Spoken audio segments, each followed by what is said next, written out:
안녕하세요. 오늘 저희가 당신과 함께 깊이 파고들 자료는요. 신지원 목사님의 내 모든 것을 쏟아넣어라는 제목의 설교입니다. 네. 시편 55편을 바탕으로 창원대교의 대학 청년부를 위해 전해진 메시지인데 고통의 한복판에서 드리는 기도에 대한 이야기라고 할 수 있겠네요. 네, 맞아요. 그런데 20편, 55편이요. 그냥 평범한 고통의 노래가 아니에요. 아, 그런가요? 네, 시작부터 다윗의 맞쓰길이라는 표제가 붙어 있거든요. 맞쓰길이요. 네, 맞쓰길이라는 게 교훈 혹은 깨달음을 주는 노래라는 뜻입니다. 그러니까 이건 단순히 나 너무 힘들어 하는 그런 신세 한탄에서 그치는 게 아니라는 거죠. 아, 이 끔찍한 고통의 경험을 통해서 다윗이 무언가 아주 중요한 걸 깨달았고 그걸 우리에게 가르쳐 주려는 의도가 담긴 글이라는 아주 중요한 단서인 셈입니다. 와, 시작부터 중요한 포인트를 짚어주시네요. 그냥 감정의 토로가 아니라 그 안에 교훈이 숨어 있다는 거군요. 바로 그렇죠. 좋습니다. 그럼 오늘 이 시간 단순히 설교 내용을 요약하는 걸 넘어서서요. 한 인간이 겪는 극한의 고통과 그 안에서 일어나는 극적인 심리적 또 영적 변화의 과정을 당신과 함께 한 걸음씩 따라가 보도록 하겠습니다. 자, 대체 어떤 깨달음이 이 절규 속에 숨어 있는지 함께 찾아보시죠. 설교가요, 이 다윗의 기도가 아주 처절한 부르짖음이었다는 점을 강조하면서 시작해요. 1절을 보면 하나님이여 내 기도에 귀를 기울이시고 내가 간구할 때에 숨지 마소서라고 하잖아요. 네. 혹시 지금 겪고 있는 고통 때문에 마치 하나님이 나를 일부러 피하고 숨어버린 것 같다고 느껴본 적 없으세요? 다윗이 바로 그 마음으로 이 시를 시작하는 겁니다. 그렇죠. 이건 뭐 점잖게 드리는 기도가 아니에요. 거의 비명에 가깝죠. 비명이요? 네. 설교에서는 이 상태를 고통이 최고조에 이른 더 이상 버틸 수 없는 한계 상황이라고 표현하는데 정말 적절한 것 같아요. 4절, 5절을 보면 그 심정이 아주 노골적으로 드러납니다. 내 마음이 내 속에서 심히 아파하며 사망의 위험이 내게 이르렀도다. 두려움과 떨림이 내게 이르고 공포가 나를 덮었도다. 와, 그냥 좀 힘든 수준이 아니라 이 죽음의 공포가 온몸을 사로잡은 그런 상태인 거죠. 그 심정에 정말 이해가 가면서도 한편으로는 그 다음에 나오는 다윗의 반응이 좀 의외였어요. 6절에서 나는 말하기를 만일 내게 비둘기같이 날개가 있다면 날아가서 편히 쉬리로다 라고 하잖아요. 네, 그렇죠. 보통 이런 상황이면 막 맞서 싸우거나 복수하고 싶어 하지 않나요? 왜 하필 도피? 그것도 광해로 날아가고 싶다고 했을까요? 바로 그 지점이 다윗의 고통이 얼마나 극심한지를 역설적으로 보여주는 대목입니다. 역설적이요. 네, 설교에서도 이 광야의 의미를 깊이 짚어주는데요. 한번 생각해 보세요. 광야가 어떤 곳입니까? 먹을 것도 없고 위험한 곳이죠. 맞아요. 먹을 것도 마실 물도 잠잘 곳도 마땅치 않고 밤에는 맹수들이 우글거리는 곳이에요. 그 자체로 엄청난 고통의 공간이죠. 그런데 다윗은 지금 자기가 처한 현실이 너무 끔찍해서 차라리 그 위험한 광야가 더 편안한 피난처가 될 거라고 말하고 있는 겁니다. 아, 그런 의미였군요. 지금 내가 발딛고 서 있는 이곳이 차라리 맹수들이 있는 광야보다도 더 끔찍하고 고통스럽다는 절규였네요. 바로 그거죠. 대체 외부의 적이 얼마나 강했길래 한 나라의 왕이었던 다윗이 이런 반응까지 보인 걸까요? 맞습니다. 9절부터 11절을 보면 성 내에서 강포와 분쟁을 보았사오니 성 중에는 죄악과 재난이 있으며 이런 표현들이 나와요. 도시 전체가 범죄와 배신으로 뒤덮인 거의 무법천지 같은 상황인 거죠. 와, 그래서 다윗이 9절에서 아주 강력한 저주를 퍼붓습니다. 주여 그들을 멸하소서, 그들의 혀를 잘라버리소서. 혀를 잘라달라니 정말 표현이 섬뜩한데요. 네, 근데 설교에서는 이걸 단순히 잔인한 복수심으로만 해석하지 않아요. 아, 그래요? 네, 고대 바벨탑 사건처럼 악을 도모하는 자들의 언어를 혼란스럽게 만들어서 그들이 서로 소통하지 못하게, 연대하지 못하게, 그래서 그 악한 계획이 무산되도록 흩어달라는 의미로 풀어주죠. 아, 하지만 이 모든 외부적인 고통은 사실 진짜 문제의 현상일 뿐이었습니다. 설교는 다윗을 죽음의 공포로 몰아넣은 진짜 고통의 핵은 다른 데 있었다고 지적합니다. 저도 이 설교를 들으면서 이 부분이 가장 충격적이었습니다. 어떤 부분이요? 바로 12절부터 14절의 내용이죠. 나를 책망하는 자는 원수가 아니라 그는 곧 너로다. 나의 동료, 나의 친구요, 나의 가까운 친우로다. 바로 그겁니다. 고통의 진짜 근원은 가장 신뢰했던, 가장 가까웠던 친구의 배신이었던 거죠. 사실 우리 모두 이런 경험 있지 않나요? 전혀 모르는 사람한테 듣는 비난이나 공격보다 정말 믿었던 친구나 동료에게 뒤통수를 맞았을 때 그 충격과 아픔은 차원이 다르잖아요. 맞아요. 정말 그렇죠. 이 시편이 수천 년이 지난 지금도 우리 마음에 이렇게 깊이 와닿는 이유가 아마 그거일 겁니다. 설교에서는 이들의 우정이 그냥 평범한 우정도 아니었다고 강조하더군요. 14절에 우리가 같이 재미있게 의논하며 무리와 함께하여 하나님의 집안에서 다녔도다 라는 구절이 나오는데 네, 맞아요. 이건 이들의 관계가 아주 깊은 신앙적 교제를 나누는 사이였다는 걸 보여주네요. 그렇습니다. 세속적인 이해관계를 넘어서 하나님의 집 안에서 함께 예배하고 삶의 가장 깊은 고민을 나누던 말하자면 영적 동지였던 거죠. 그랬던 친구가 네, 그랬던 친구가 이제는 성 안의 모든 세력을 동원해서 계획적이고 철저하게 다윗의 목숨을 노리고 있는 겁니다. 그러니 다윗의 고통은 단순한 미움이나 분노를 넘어서서 세상 전체가 무너져 내리는 듯한 그런 절망감이었을 겁니다. 차라리 원수였다면 내가 참았을 텐데 어떻게 네가 이런 외침이었겠네요. 네, 바로 그런 처절한 외침인 거죠. 그렇게 원망과 저주, 탈출에 대한 갈망으로 가득 차서 거의 끝으로 치닫던 시의 분위기가요. 16절에서 정말 갑자기 바뀝니다. 네, 확 바뀌죠. 나는 하나님께 부르짖으리니 여호와께서 나를 구원하시리로다. 이 전환이 너무 급작스러워서 처음에는 좀 어색하게 느껴질 정도였어요. 그 모든 분노와 절망이 어떻게 한순간에 구원의 확신으로 바뀔 수 있었을까요? 설교는 바로 이 지점을 이 시편의 가장 중요한 터닝 포인트로 꼽습니다. 터닝 포인트요? 네, 그리고 그 기미를 다윗의 시선이 옮겨진 것이라고 표현하죠. 시선이 옮겨졌다. 네, 15절까지 다윗의 시선은 온통 자기 자신, 자기가 처한 끔찍한 상황, 그리고 자기를 배신한 원수, 이 세 가지에만 완전히 고정되어 있었어요.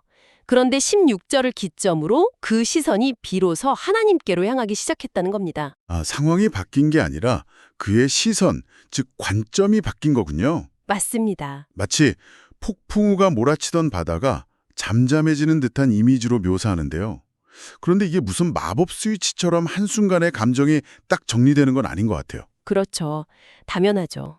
설교에서도 지적하듯이 19절에 가면 다시 배신자에 대한 분노가 막 터져나오거든요. 아주 현실적인 통찰이죠.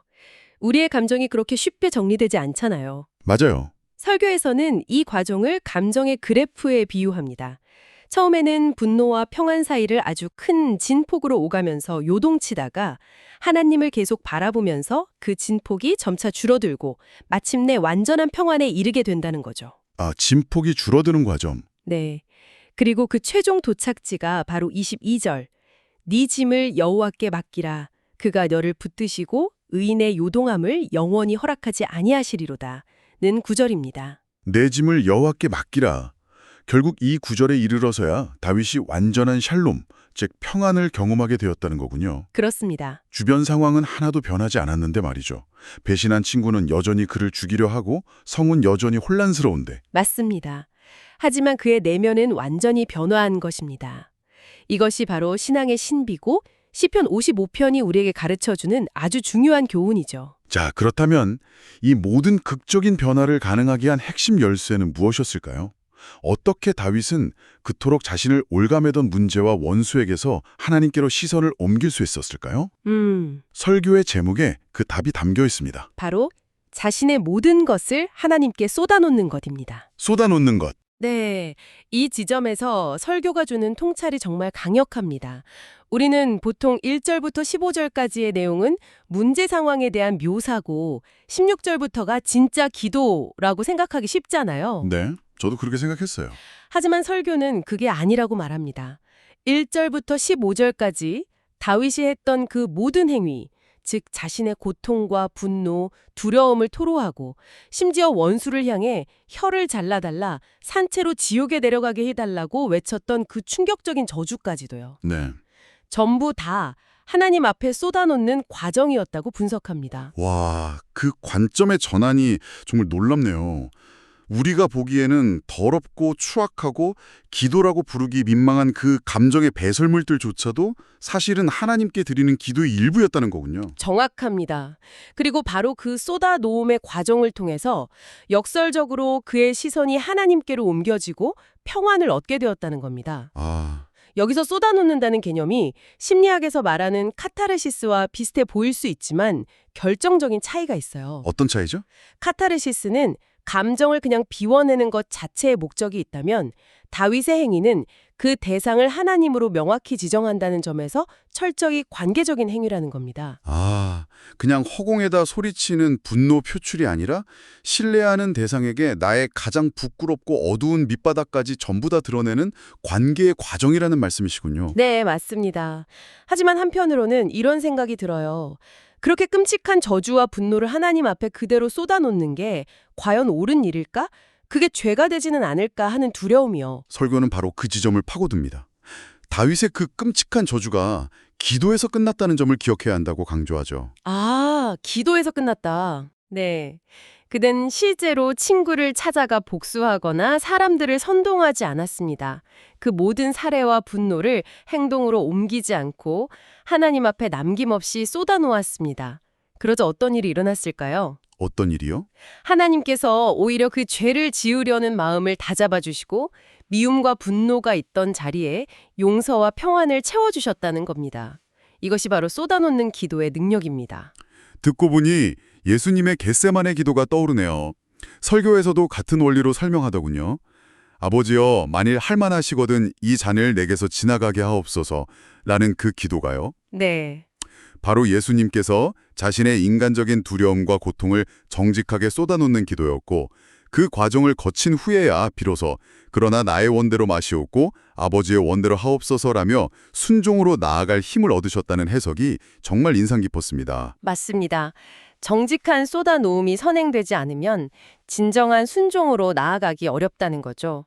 억지로 감정을 누르고 괜찮은 척, 거룩한 척하는 것은 신앙이 아닙니다. 오히려 내 안에 가장 솔직한 감정, 심지어는 하나님을 향한 원망까지도 모두 들고 나아가는 것이 진짜 신뢰의 표현일 수 있다는 거죠. 오늘 신지원 목사님의 설교를 통해 우리는 고난을 돌파하는 가장 적극적이고 또 유일한 방법은 바로 하나님 앞에 모든 것을 쏟아놓는 기도라는 메시지를 발견했습니다. 네. 내 힘으로 억지로 부여잡고 버티는 것이 아니라 내 안에 모든 감정과 생각, 심지어 죄악된 욕망까지도 정직하게 꺼내놓고 하나님께 맡겨드리는 것이죠. 네. 설교는 찬송가 539장의 가사를 인용하면서 마무리합니다. 주 예수께 조용히 나가 내 마음을 쏟아놓으라. 늘 은밀히 보시는 주님 큰 은혜를 베푸시리. 아, 그 찬송가. 네. 당신이 지금 마주한 고통의 크기가 얼마이든, 그 짐이 얼마나 무겁든, 그것을 모두 덮고도 남을 만큼 큰 하나님의 은혜는 바로 이 정직한 쏟아놓음의 순간에 부어진다는 약속입니다. 풍랑 속에서 주여 우리가 죽겠나이다 라고 외쳤던 제자들을 기억하시나요? 네, 기억하죠. 그들의 외침이 어찌 보면 불신앙처럼 보일 수도 있지만 어쩌면 그것이 그들이 할 수 있었던 가장 정직한 쏟아놓음이었을 겁니다. 그리고 그 외침에 주님은 바다를 잔잔하게 하심으로 응답하셨죠. 부끄러워하거나 걱정할 필요 없이 있는 모습 그대로 주님 앞에 나아가는 것이 유일한 해결책이라는 강력한 도전이 오늘 설교에 담겨 있었습니다. 오늘 이야기를 마무리하며 이런 질문을 던져보고 싶습니다. 설교는 쏟아놓는 행위의 중요성을 강조했잖아요. 네. 그렇다면 혹시 당신의 삶에서 아직 하나님 앞에 차마 꺼내놓지 못하고 괜찮은 척, 혼자 힘으로 해결할 수 있는 척 꽁꽁 싸매고 있는 짐은 무엇인가요? 어쩌면 그 질문에 대한 답은 내가 만약 이 모든 것을 정말 솔직하게 남김없이 쏟아놓았을 때 어떤 일이 일어날까 두려운가 일지도 모르겠습니다. 오늘 설교는 바로 그 두려움의 지점에서 진짜 평안이 시작된다고 우리에게 말해주고 있습니다.